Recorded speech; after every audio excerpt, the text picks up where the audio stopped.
Hello, it's Matt Josh from Sell Comics. I see Sammy's already rocking the guitar and the devil horns in the chat. Thanks for joining us, Sammy. Um, yeah, not a lot to talk about this week. Couple articles. Uh, Not really. Stuff. I mean, There's Mando stuff. season 3 trailer came out. I guess we talked about that at the end, but Yes.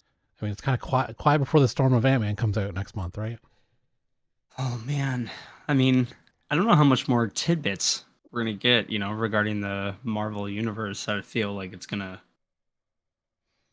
I don't know. I just don't know how much we're gonna get until then. But then, like when it happens, so go, oh mama. Well, I think it's going to be generally quiet just because Kevin Feige said this Ant-Man movie is fairly significant going forward to the rest of Phase 5. So So um, tasty. yeah, we might not get really anything until at least I'm gonna that's guess. that's I'm gonna it. guess so. Yeah. Yeah. Okay, but first we'll start with Captain Planet for those of us who were 10 or 12 when this came out in the early 90s as a Yeah, cartoon. I remember. I Oh, you remember. remember? I remember. So Top Gun Maverick star Glenn Powell has now confirmed that his live-action Captain Planet movie is still in development. I assume at some point there was Captain Planet comics, although I didn't look it up, but I'm sure there were. Um, Peak. those old like Hasbro and what was the Power Rangers one? Mm-hmm. Saban always knew how to exploit their properties for merchandise. So um, back in 2016, we got word that a live-action Captain Planet movie was in development at Paramount Pictures, and Leonardo DiCaprio's Appian Way with Jono Matt and Top Gun Maverick star Glenn Powell. I don't think Leonardo DiCaprio is going to be in this. Mm-hmm. uh, Enlisted to write the script and the latter in line to star. Updates have been pretty much non-existent since, but Powell has now confirmed that the project's still in the works and he's very keen to play the environmentalist hero of the title. Captain Planet is definitely something I'm incredibly passionate about. It's a weird thing to be passionate about. Like, I get being passionate I about the mean, environment. it is. It's a superhero that is, very supportive of the planet Earth. Like, I mean, it is. I mean, I get it. I get it. I don't know how much. Like, can you be a huge, fan of Captain Planet? I guess you can. I Like, I mean, guess I guess you.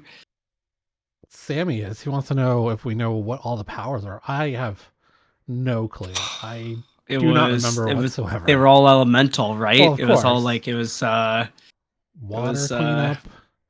Yeah, it was no, it was no, like amazing. But it was, water, fire, rock, air or wind, and one other one. Something. I Sorry, guess Sam. Earth, I maybe. lose. I don't remember. Um, Yeah, anyway. I might be way off, but that sounds about I mean, around. I remember he was blue with green hair. Uh, It's because he resembled the planet. yeah. It's an environmental superhero, so it's not necessarily part of DC. It exists. Was he a DC property? No, I don't think so. Well, apparently he might have been. I thought he was Captain Planet. Well, he did have a DC, or sorry, he did have a comic run from 1991 to Captain Planet and the 1992. Planeteers. Um, Developed by, written by, directed by voices. Marvel produced the comic. Why is he talking about DC then? Hanna-Barbera. Yeah, okay, that makes sense. DIC Enterprises broadcast CBS. No idea why he's talking about Maybe they bought it now? Oh, well, Maybe. Paramount. Okay, I get it. Paramount is owned by Warner Brothers, are they not? Or vice versa, one or the other? Are they? I think so. Um, it's an environmental superhero, so it's not necessarily part of DC. It exists outside that world. At the same time, I think the world has never needed an environmental superhero more. So I think it totally fits in with everything that James Gunn and Peter Safran are doing at DC. And Leo and I are very optimistic that we can make something happen. I'd love to play Captain Planet. That'd be sick, bro. I'm not sure. Gunn and Safran could be convinced to make Captain Planet part of their 10-year plan. Oh, Sammy responds: Earth, wind, water, something else in heart. Oh, is he like a Care Bear with heart? It is officially Earth, Yeah. Fire, Wind, Water, and Heart. So he could like convince bad people to do good things for the environment. Well, he had villains, but they were eco villains. Eco villains. Like Yes, the eco villains. Shell and Esso. Uh Amazing voice cast though, is unreal. it? Ed Who was the voice Asner, cast? Jeff Goldblum, Oh wow. um, Wait, who David was Rappaport, Martin Sheen. Like what? Like for 3 seasons? Like it's unreal. Wait, Duke Duke Nukem was a villain. Yeah, I see this now. Yeah, A doctor changed himself into a radioactive yellow rock skin mutant. Captain Pollution. Babs Blight. Loot and plunder. You know what? This might be Is this if they can make it campy enough. I would enjoy this. Captain could be Pollution. could be something. The Slaughters. Yeah, you know what? Okay, let's do this. Okay, so another in the thing in the list of possible. Sammy wants to go play on a tree right now. Yeah, plant a tree. Stranger Cat. I know Bob Eisner. Um, what's the guy's name? Guy came back to Disney. Bob Iger. Iger, right? He wants to cut back on Marvel properties, but now they're talking about Strange Academy. Um, Yes. Earlier this week, an interesting rumor started doing the rounds online, suggesting the Marvel series is planning to move forward with a Strange Academy TV series on Disney Plus. Borrowing his name from a comic book, Benedict Wong's Sorcerer Supreme Wong will reportedly take center stage, likely turning the next generation of sorcerers after the Scarlet Witch, which is a devastating attack on Kamar Taj. This would be a great place for Gomez to return as America Chavez, especially if a new report from the Cosmic Circus is any indication. They're claiming that Strange Academy is meant to be one of the more important tie-in stories leading to the Kang Dynasty, as it will also tie into multiple aspects of the MCU aside from the supernatural. This presumably means that the show will launch ahead of Avengers: The Kang Dynasty on May 2nd, 2025, meaning Marvel Studios will need to begin production sooner rather than later. Recently, there were rumblings on social media that Doctor Strange 3 is also being fast-tracked, although they haven't announced a date or even that Doctor Strange 3 is a thing, right? It wasn't in those phase 5 and 6 timelines. It was not, but apparently rumors is that they want to fast track Doctor Strange 3 now. And I'm wondering if they're doing that because Benedict Cumberbatch wants to get out maybe a little bit of I don't know how many movies he has left. I think it's like 900. But He I think signed a deal with the devil and now he wants out? yeah, big shocker, eh? Yeah, well, I think now Marvel says Kevin Feige said they only do like one and done deals, and if you're available, you're available. I Yeah. kind of don't believe that for big characters like Doctor Strange. No. Like who are the next like Chavez is going to be America Chavez is going to be important, so I don't think they would cast that actress or especially Miss Marvel with like we'll give you one TV series and see how it goes, and then if you're available, you're available. Like Yeah, no. yeah, I don't know that they're doing that. Maybe on the after the initial contract is done, like Chris Hemsworth, Chris Evans, etc. Their contracts are done, and then they come back for one more, and they just do one at a time. That would make sense to me, but Mm, not casting for. I could Uh, see it. I could see it like them coming back and bring like them all coming back maybe at once for yeah. like maybe what like 2 scenes and then scattered across the rest of the saga, maybe. But I feel like they might just bang them all out at once in one single movie. Uh, I know Chris Hemsworth is kind of like when Thor: Love and Thunder came out, he was like, I don't know if we need to do another one, but he's been talking about lately. The character needs to be reinvented for it to be fresh. I feel Yeah. like he probably wants to do maybe two more, and then he's out. Reinvent the character one more time. Do maybe like the old Thor. Finish that kind of storyline where he's got the patch and the missing hand, Yeah, and he's the last king left in Asgard or something like that. Um, that'd be cool. yeah, we'll see. So next, some great news about Ezra Miller. uh, the Flash star Ezra Miller pled guilty in his burglary case. Actor Ezra Miller is reportedly expected to plead guilty to a charge of trespassing in relation to a May 2022 incident in Vermont. Miller was arrested on multiple charges back in August of last year after allegedly stealing several bottles of alcohol from someone's home in Stanford, Vermont. Like, the dude doesn't have enough money. He's got an entire ranch, doesn't he? He can't afford a couple of bottles of alcohol on his own. At the time, the It's the actor who is thrill. next expected to reprise the role as Barry Allen, the Flash, in the summer's The Flash movie, was charged with unlawful trespassing, 2 charges of burglary, and an unoccupied dwelling, and petite larceny. A small larceny, not it's petite. Just a very tiny bit of larceny. Oh, Is that excuse is me. that the Sorry. actual Jesus, is that there the it is. actual name of the crime? Petite larceny. On I Wednesday, believe it's called Petit. Sorry. I'm saying it the French way, I guess. Just kidding. uh, on Wednesday afternoon, a report from NBC News revealed that Miller will be accepting a lesser charge of trespassing in the ordeal, with both legal parties reportedly reaching an agreement to drop the burglary and larceny charge. Oh, he gets off, huh? Gets a little slap on the wrist. The actor's guilty plea is expected to be entered into the Bennington Court Superior Criminal Court on Friday. Prosecutors are reportedly proposing that Miller face 89 to 90 days in a suspended sentence and a year of probation with a $500 fine. If Miller had been convicted of the burglary charge, he could have faced a maximum of 25 years in prison. Over the past year, Miller Petite has made headlines. larceny Oh, is it? as a Is it? term to describe thefts that are valued of property that taken is very low. So, like a couple of bottles of alcohol.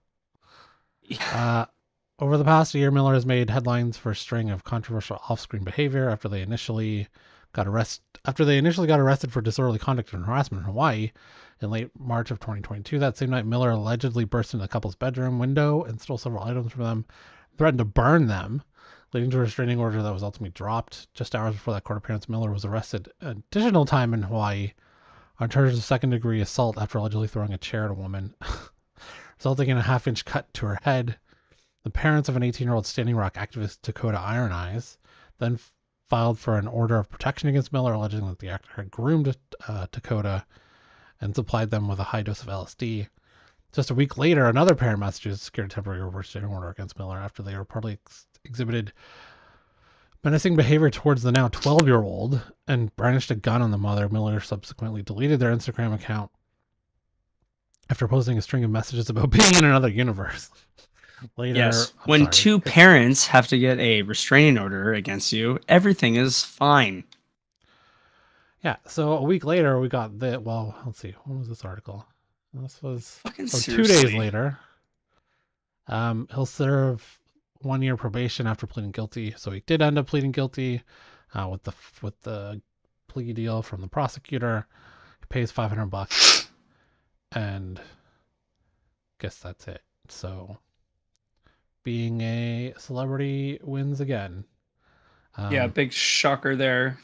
Fuck's yeah. So I really hope those rumors from 2 weeks ago aren't true. That the Flash is so good that they're considering uh, leaving him as is. I think if they did anything more than what they're doing now, which is already too much with Ezra, is they definitely need to just keep it very low key. I would say if they plan to release this in Low theaters, key. just release it. Don't do anything. Like don't say anything, and that's it. Let it do its thing, and then build off if they're gonna do it. I can't imagine how much James Gunn is gonna take from the end of the Flash going forward, right? Like it comes out in the middle of June, Yeah, something like that. so how long they're gonna wait? How long are they gonna wait? A year, and they're gonna be like, oh yeah, here's what like a short. Like I don't know if they would have enough to release a film. No, because Blue Beetle, right, comes out next No, that's year. in August, I think. That's after the Flash. they would wait till after that. I bet they would change the end of Blue Beetle to maybe. Well, you still have Aquaman coming and Shazam. God. Dude, beats me. Well, I guess we'll see what. I mean, he's supposed to announce some kind of mini slate or something in the Yeah, next two or by the more end of the month. weeks. Yeah. So, Let's see. Okay. Keys of the week and countdown. Chart topper. Keys of the week. Your top 10. Okay. Number one is Son of Hulk. Given that it looks like Scar, they're casting Hulkling. The first appearance That's of supposed to be Scar. Gentora from Quantum Mania. Lots Jesus. of spec going on before the movie comes out. People are searching the trailer for any clues to someone who they can They spec are. on.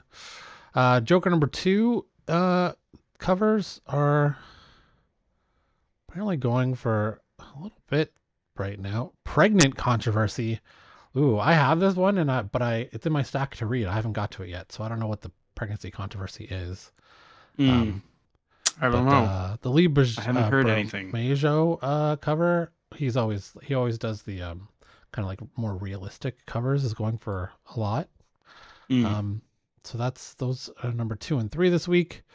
Amazing Spider-Man number 17, which I apparently own 2 of. Is that his tongue? Is that guy's tongue? Yes. Oh, I think this is the first appearance of this new wacky Spider-Man variant. That's a 1 in 25. Okay. It's Oh, D cover. McGinnis variant. Oh, it's McGinnis variant. Yeah. So it's the. Here, let's see. Oh, it didn't. Yes, go to it. Okay. First appearance. Oh, first appearance of the Insidious 6. First appearance and origin of Wreck Rap. So Wreck Rap. The guy with the tongue must be Wreck Rap. Oh my goodness. Old Wreck Rap. Do you think they just have like a random name generator for superheroes that Marvel uses to figure out like what they call their next characters? Wreck Rap. Doctor Strange from Jason Aaron's run, number 1. Oh, that's cool. First Zelma Stanton from Strange Academy. So this is related to that Strange Academy TV series. I have the hardcover of that. I have not read it yet. It's on my shelf with all the other 30,000 omnibuses I'm trying to read. Mark Miller's Nemesis is back in after that show got greenlit or whatever. Yes. Spider-Man 2099, Star Wars from last week is still in there. Avengers, Disney version of Amazing Spider-Man. That is a cool version, actually. How much is that going for? Cool. $3.99.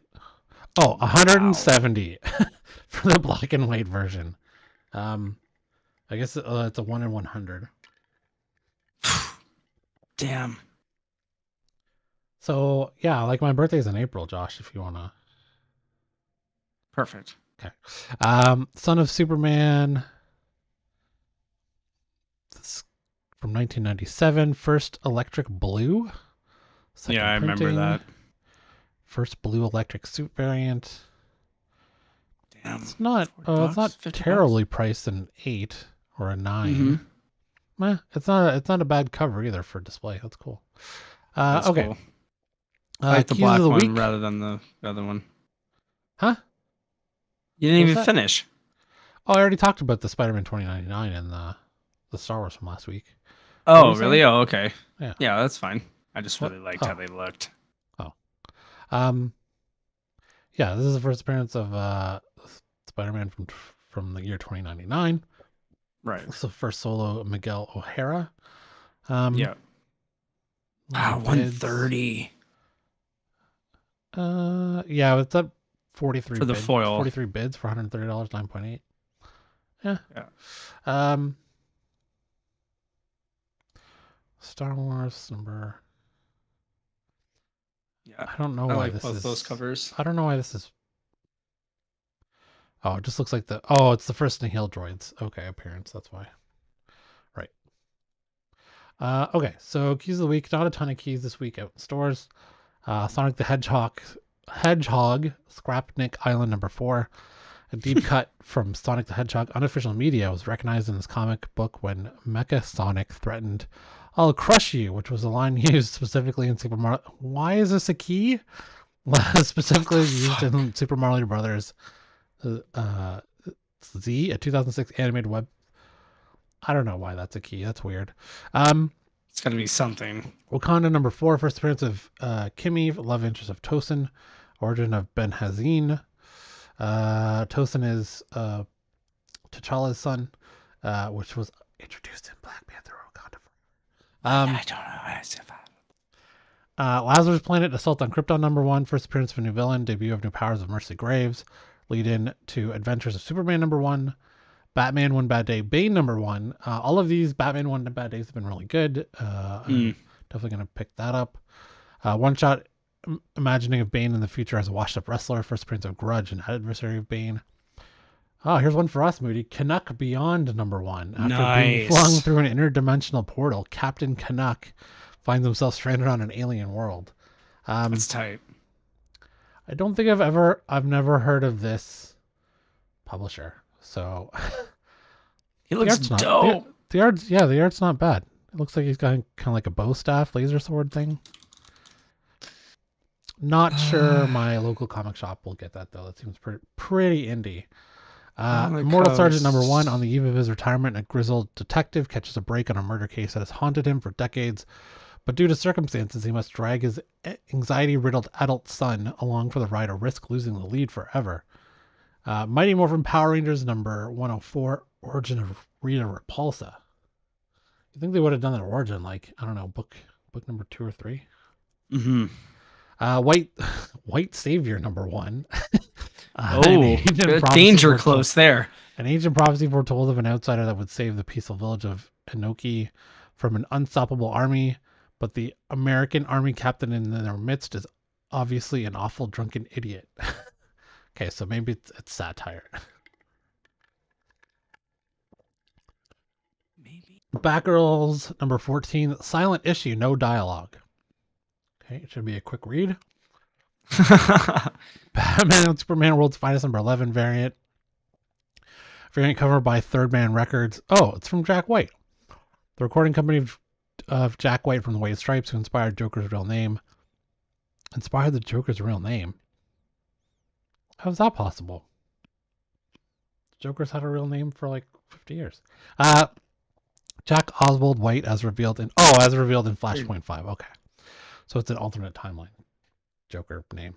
Flash 791, first cover and cameo appearance of Ms. Murder, a hunter. Okay.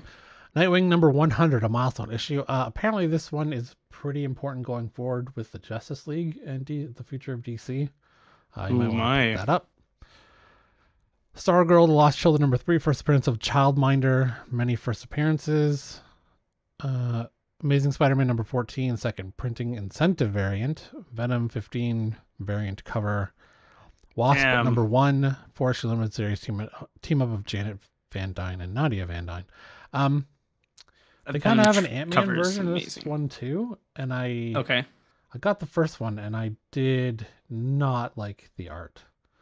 I got 3 pages in and I hated the art, so this looks like it might be the same. So I won't be picking this up. But if you're an Ant-Man fan and Wasp fan, you might enjoy it. Okay. So a long time ago, like 2 years ago, DC was planning on doing another reboot of their comics called the 5G. Bleeding Cool last week came out with quite the extensive article on all of their plans. Same says get the Nightwing 100 with the acetate cover.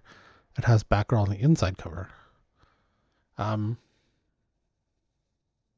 Tight.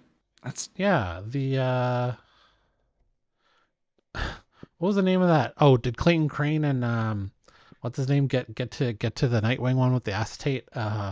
What was the controversy? Oh, that was Miles. That was the first appearance of Miles Morales. But the estate cover comes with it from DC. It's not. It's not not just a stapled on one Mm. from a third party. Um, is that the A cover, Sammy? Is that the standard A cover with the estate cover, or is it just a variant? Um, So, 5G was supposed to be like a reboot. Today begins a new series on Bleeding Cool, the 5G files, looking at the aborted but not quite relaunch reboot plan for DC Comics in 2020, dubbed 5G or fifth generation. Same says the variant cover. Okay, I have to Yeah, variant. Yeah. look for that on my variant comic book site to see if they have that. Um, Planned by I don't know, cover F. Yeah, yeah, it could be cover F, cover Z. There's so many freaking covers these days. I would have seen main characters of DC Universe, Clark Kent, Bruce Wayne, and more, aged up and replaced by newcomers to the roles of Superman, Batman, and more the fifth generation of DC superheroes. While stories starring those classic characters would be out of continuity or set in the past during the previous four generations of DC heroes of the new DC timeline. But Dan DiDio was fired in 2020 for unrelated matters, and then lockdown hits, which saw the publication of 5G delayed. In that moment, DC took the opportunity to junk the plans, replace them with something else in the short term, and pulp what had already been printed for Free Comic Book Day that year. Wow, they just junked what they had printed for Comic Book Day. Um, Bleeding Cool had a history of reporting 5G plans, even though DC Comics refused to confirm any of them. Since then, many creators have backed up our reports, but in recent months, I've gathered information um, that fills out what would have been, and some of which can be seen in what replaced it. Welcome to the 5G files. Okay, so this is chapter one. I don't know that I'm going to do every chapter of a week, but we'll see Yeah. how interesting it is. Indeed. Caution: there could also be spoilers in here from the current or former. Like there's spoilers in here from the current Batman run from like Mm. 3 years ago. So So, if yeah. Okay, so then Batman writer Tom King has mentioned that the death of Alfred Pennyworth and keeping him dead was to have been the beginning in 5G that would see Bruce Wayne start losing his connection to humanity, as he regards Alfred as his real father, and King said that this was still to have huge repercussions going forward. Today we reveal why. Alfred died in the City of Bane storyline in Batman 2019. However, in this version of events, the funeral drove the Bat family apart rather than pulling them together. Specifically, Lucius Fox would offer support to Bruce at the expense of his son Luke Fox. The mm. following storyline would later become the Joker War, was called Batman Joker, the final conflict, which then Batman writer James Tynion IV has talked about. Well, which then Batman writer James Tynion IV has talked about. The Joker assault on Gotham leads Batman to decide to stop Joker once and for all, especially after having only just lost Gotham and Alfred to Bane. Batman defeats the Joker, traps him, but in a final twist, Batman lets the Joker go after the Joker whispers something into Batman's ear. It is later revealed to be a promise that if Batman lets the Joker go, then the Joker will kill Bane in revenge for the death of Pennyworth, and he is the only one who could. Yes, that does indeed have huge repercussions on Batman, the way he's perceived and the way he perceives himself. Would that have destroyed Batman in the public's eye? Possibly, but DC had a plan for this too. Was it a bit like the end of Spider-Man One More Day or the beginning of Marvel's Original Sin? Um, Keep checking for the 5G files, tag for more. Oh, and for lying in the gutter, fans of old consider this story having a green traffic light. Oh. But of course, it was abandoned, but the aspects did carry forward in current day DC Comics. Dan DiDio is currently publisher of Frank Miller Presents, which he founded with Frank. He's writing the series Ancient Enemies, published by FMP, and a superhero young adults novel, Hide or Seek. Um, Mm. yeah, I. It doesn't ruin Batman for me that his revenge. He'd be so consumed by revenge but couldn't do it himself. He would just be willing to let Bane do it or Joker do it for him. Hmm. I mean, it's not the Batman we all know, given his sense of justice. Yes. However, he lost his father to. Although, yeah, I don't know. It would have been fine. I don't think it could have tarnished Batman's reputation so much that everyone would hate him going forward, and no one would ever read another Batman comic. No, I Um, don't think so. I don't know. I would have read it. Yeah, I mean, I think it would have been fine. I think like the way that they planned it out and having, I mean, whatever, probably finished ending they might have pushed or had, they would have, gave him some type of redemption. You have been redeemed. In the Yeah, it name would of have the been Lord. fine. Listen, Yes. people do a lot of weird things when they're in grief and grieving.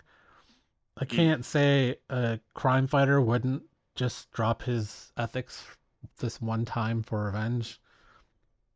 It actually seems kind of realistic. I um, would agree. and after almost 80 years of Batman stories, like sometimes you gotta take it to a place people don't want it to go. hmm So I don't know. I would have been fine with seeing it, I guess. hmm Yeah, actually, that one was pretty good. So maybe I'll read the next one. Um, to remember to do that. Okay, so Agatha: Coven of Chaos starts filming next week. Even though it was supposed to be pushed back, I guess they're Yeah, just I'm gonna really film it and surprised. then hold on to This it is for getting, yeah. a year.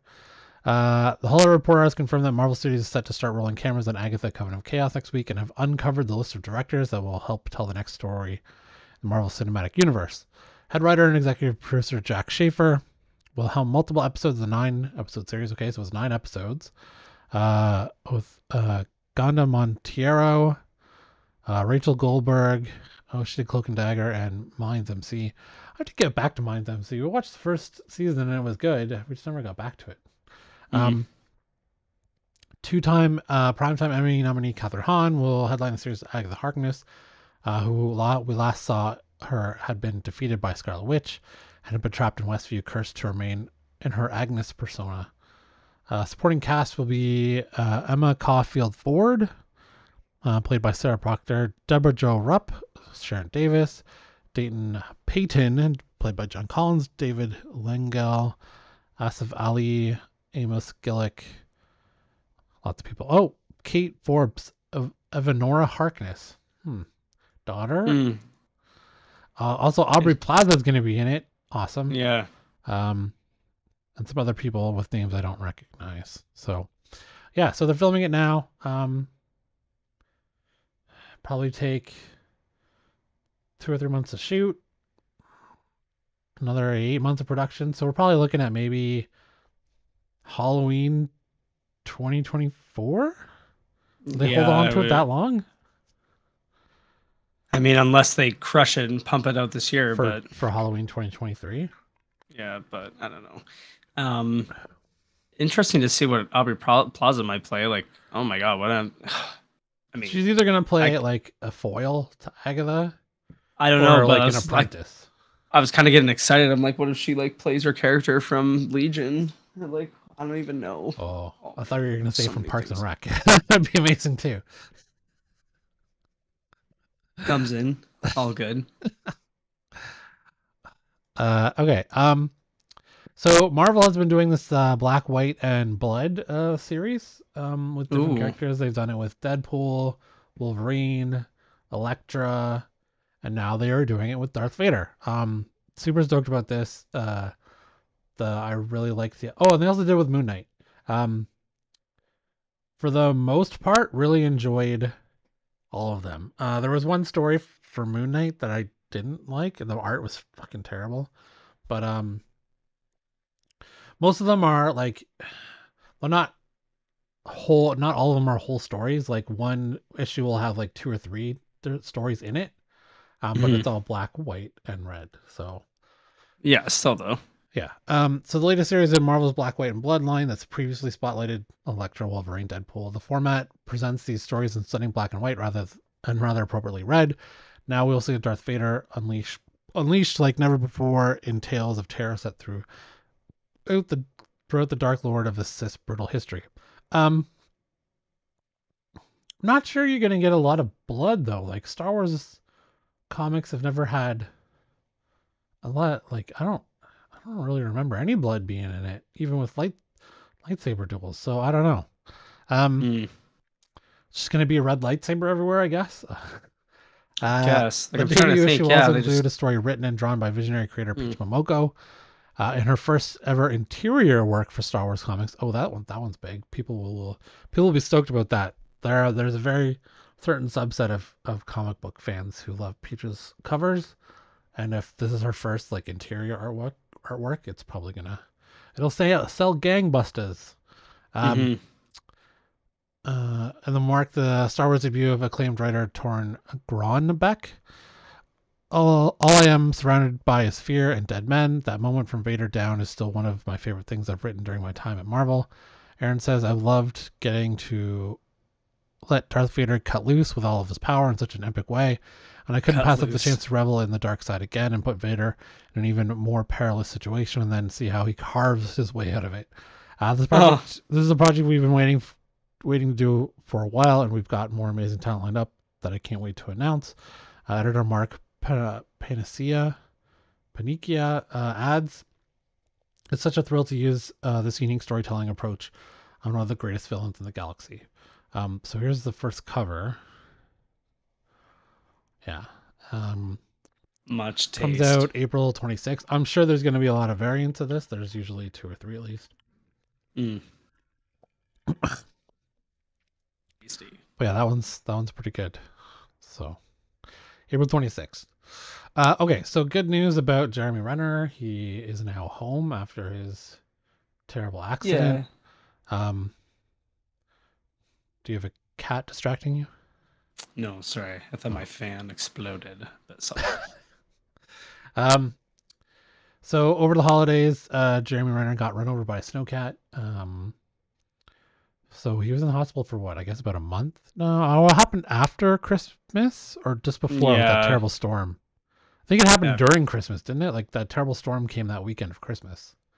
Like it was Thursday, Friday.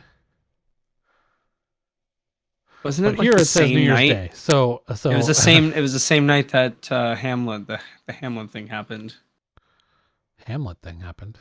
when the guy from the Buffalo Bills dropped on the Oh, field. Hamlin. Oh. It happened That Monday was night. just, Yeah, I guess New Year's Day. So was that New Year's Day? It was New Year's Day. wow, that's crazy.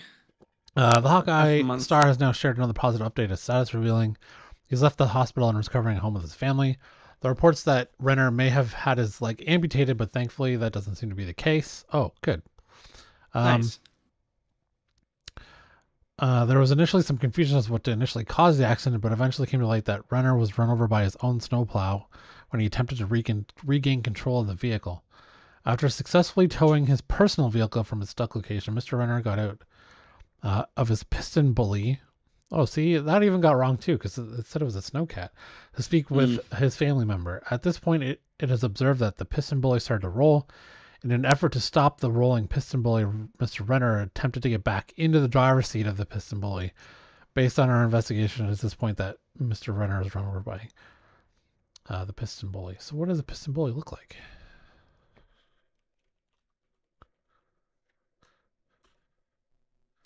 Oh, it's the same thing as a snowcat. Okay. Yeah. Um, Looks like So it would he's hurt not though. so all those stunts and like amazing things he was doing in the movies as Hawkeye, he can't really do that in real life.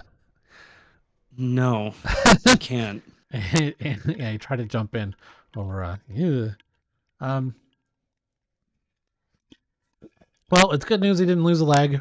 I did also read that maybe part of his chest was crushed and they had to reconstruct it. Oh. He definitely has a long road ahead of him for recovery, and hopefully he can get back to Hmm. it. I did also read some people are saying 2 years to fully recover.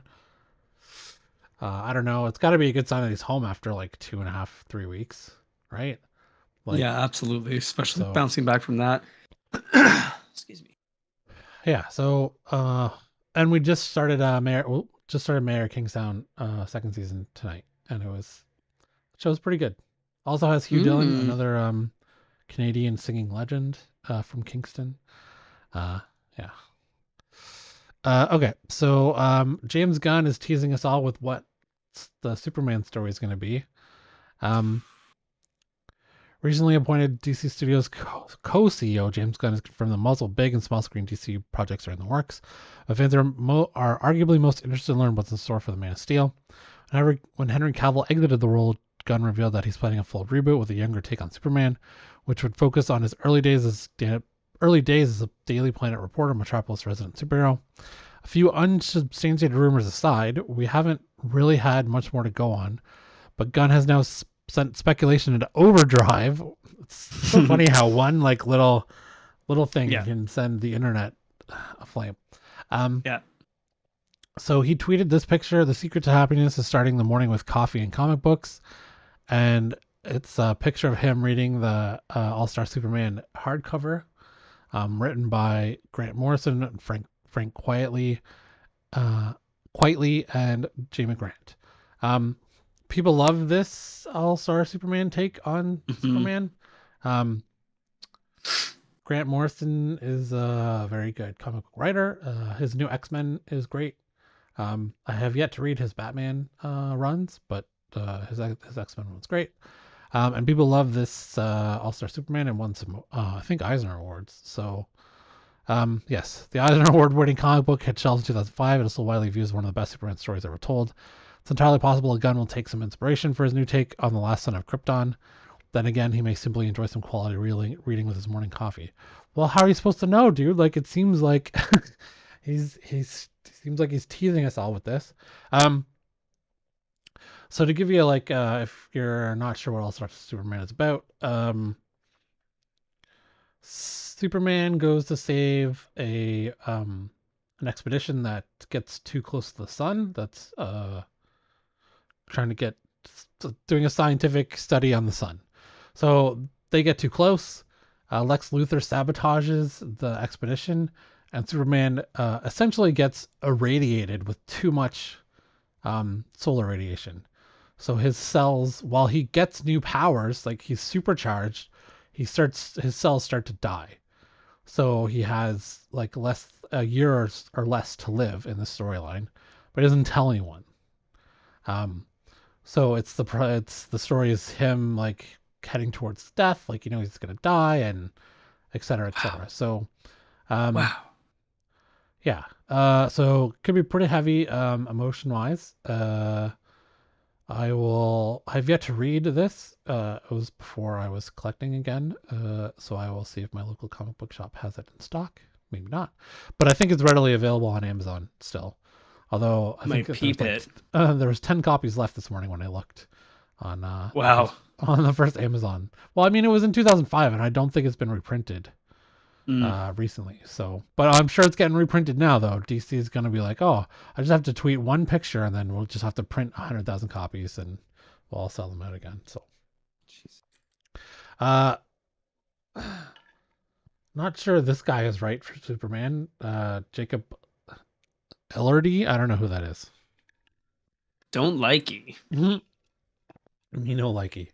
Okay. Likey. Last thing. So The Walking Dead, the original series is over. Fear the Walking Dead, I think, is still going. There's a Norman Reedus show with Daryl and Carol, I think, is coming, and maybe Daryl and Carol, and maybe a Negan show, I think, too, with the other one. I don't know. There's so many going on right now. There's an Andrew Lincoln movie or something. I don't know. Holy hell. Anyways, AMC, it seems like AMC is really shitty to their creators. So no. Frank Darabont, who did the first season of Walking Dead, which the first season may still be one of the best seasons. My wife and I cut out like season 6, I want to say. But Darabont was unceremoniously fired after the first season. So he sued and got a bunch of money from AMC.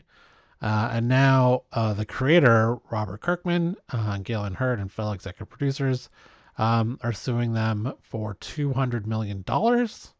AMC is looking to get that lawsuit dismissed.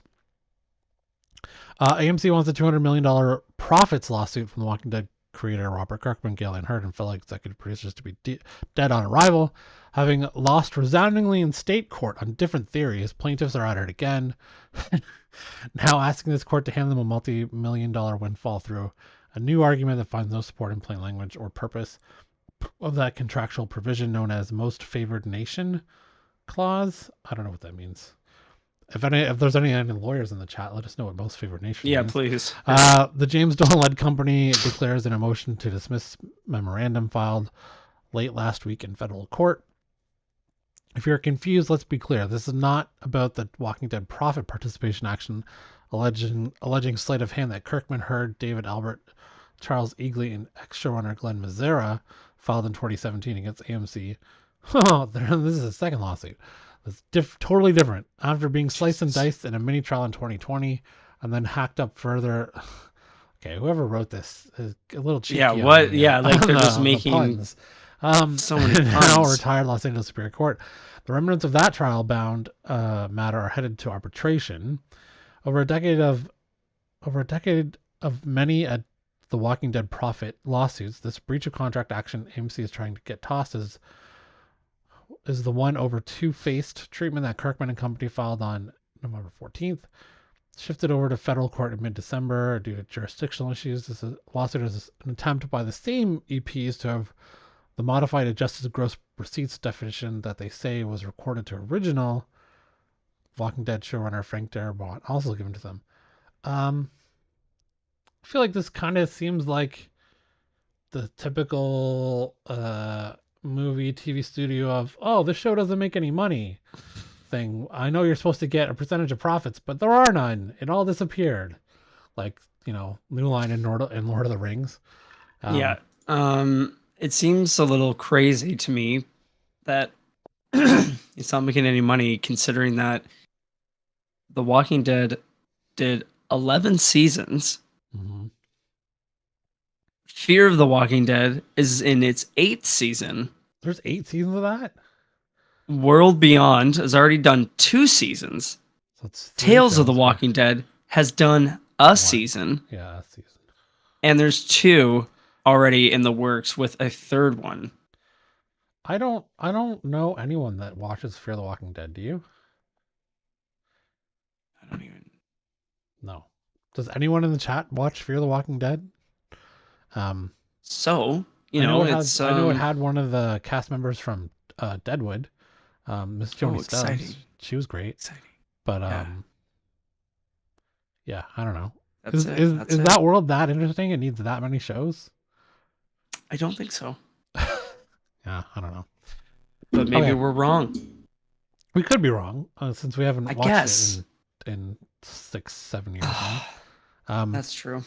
We have to revisit, but I'm scared. Talking Dead is in 7 seasons now too. Oh Jesus! Oh yeah, there's a Talking Dead show with Holy fuck! Chris Hardwick. Oh wait, didn't he get canceled for a while because he was an abusive piece of shit.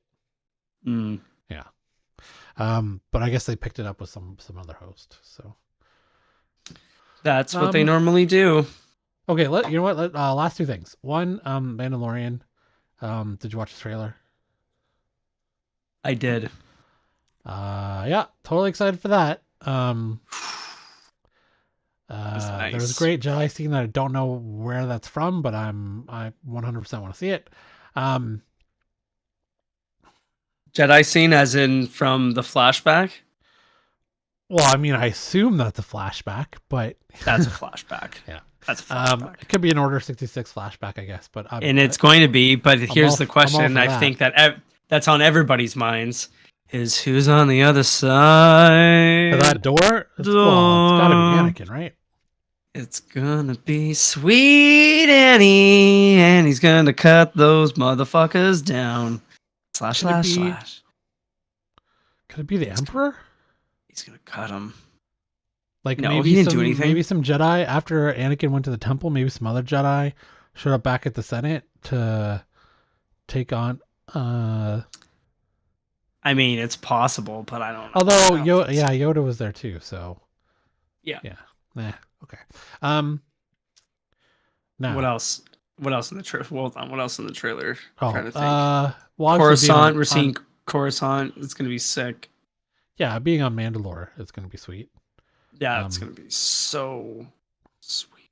I also like that Mando is like, I need to atone for my sins because like I took off my helmet and I'm sorry, Yeah, so I need to go restore Mandalore to its former glory for taking off my helmet. I like it. I Yeah, like it. this is the way. Um, Yes. last thing is The Last of Us. Did you watch it? Okay, no, I I mean did. it's hard I to did. spoil this because if you played the game, Okay. I but mean, let's just kind of go mild spoilers. Three, two, one. So it was amazing. It was so good. Oh, hilarious. Amazing. When did you do that? That's so good. uh, yeah. So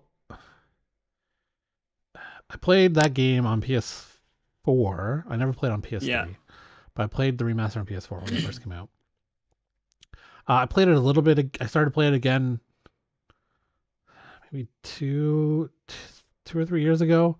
And my Hmm. wife watched me play the first, like, I don't know, half an hour or 45 minutes. She's like, "Oh, this is a good game," but so she knew about, like, the Sarah thing didn't fake her out. Like, she knew that Sarah wasn't the main character, Right. just from the, but yeah, they didn't change Joel. Like, Joel's a dick, 100%. Like, even in the first 5 minutes with the neighbors, Yeah. total dick. Yeah. Yeah. Um. It's I didn't know Anna Torv was in it. She's great. I totally forgot that she was attached to it. And then it was like, boom. Oh, man. She's right there. And I was like, oh, shit, Fringe. What's up? Yeah. Um. And the first time you see Ellie, like, Bella Ramsey, that voice is her. Like, she like the attitude is her. So Yeah. um. Yeah. Yeah, I saw. It's funny. It's funny how adaptations of things, you're always gonna get two different sides. One's gonna say you didn't stick close enough, and the other side's gonna say you stuck too closely to it. Hmm. Like most of the time, it's only the one thing you didn't stick closely enough to the material. Right. The next day, I saw articles saying they stuck too close to the material. I'm like, no one's ever gonna win. You could No. nail the adaptation, which I feel like they did at least in the first hour and a half of The Last of Us. Like, Absolutely. even though I played the game, I was totally engrossed in it. Um, but you're just never gonna win. You could do a straight up adaptation, and there's still people who are gonna bitch about it. Like, oh, you could have been a bit more bold, or like straight a bit, or made, like, Yep. you're just never gonna fucking win. Agreed. But looking forward to Uh, more of it. So, yes, I think they nailed it. I think, and it's what I think a lot of people reiterated, at least enthusiasts, I guess is what you would want to call us. Was that like when they announced it, uh, I was kind of like meh, and then more details came out, and I was kind of like okay, and then they were like Pedro Pascal, I was like okay, yeah, and then they were like the guys who made Chernobyl are gonna do it, and I yeah. was like Oh yeah, Chernobyl was amazing. okay. I'm like, okay. So, okay. And then obviously, I thought like the way that they did the world and how everything was set up, all the shots, like there was Mhm. a couple of shots in there that was like, you know what I mean, inside like the car or whatever. Yeah, yeah, yeah. Those were all like inspired, video game wise, but just they were done well. And I Mhm. feel like they also used a lot of like practical sets Effects, slash like major sets with sure. like Oh yeah, buildings the made and town like looked like the town looked like a real town. I would agree. Yeah, it felt like a real town. It felt like a real suburb when people were running and stuff like Yeah. that. And yeah, Even yeah, the cold open with the two scientists, like Christopher Heyerdahl is one of the scientists. so good. I don't know if you Yeah, it know was. know him, but all like three of those actors, like Big Head from from Silicon Valley was the interviewer. Yeah. Um, like three known actors, but and Christopher Heyerdahl is my favorite Wraith from Stargate, Todd. But even the cold open, like, totally set the tone of like what this thing is gonna be. Like it just got scarier and scarier as he continued to talk about fungus, and we only need 1 degree for the climate to change, and what if that evolves and now we're all fucked, right? Like, yeah. Yeah. God! The real question is, obviously there will be a season 2. Is all the goodwill they get from season 1 for sticking straight to the game gonna be ruined by sticking straight to the game for the second season? Unless the first game takes 2 seasons, but whenever they get to The Last of Us 2, will they continue to hold on? We're doing almost a straight adaptation, and we're not changing what people hated about the second game. Right. I could see them taking the first game 2 seasons, but I don't know. We'll see what happens. Like, I mean, I think the runtime that I saw was the first one was 80 minutes, the second one is 65 minutes, the third one is 80 something Oh minutes, and then wow, the really? fourth one is 48 minutes. Oh yeah. Huh. But there's So 8 episodes, right? I don't know. I don't Oh, remember. It's but gonna be good. does I anyone know how read many that the episodes it is?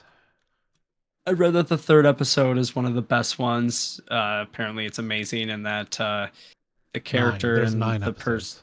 Oh my god, the character and the person that Ron Swanson plays is Ron amazing. Swanson. Apparently, Um. Yeah, we'll see. Like I'm really interested to see what happens for this adaptation of the second game, or maybe they just leave it.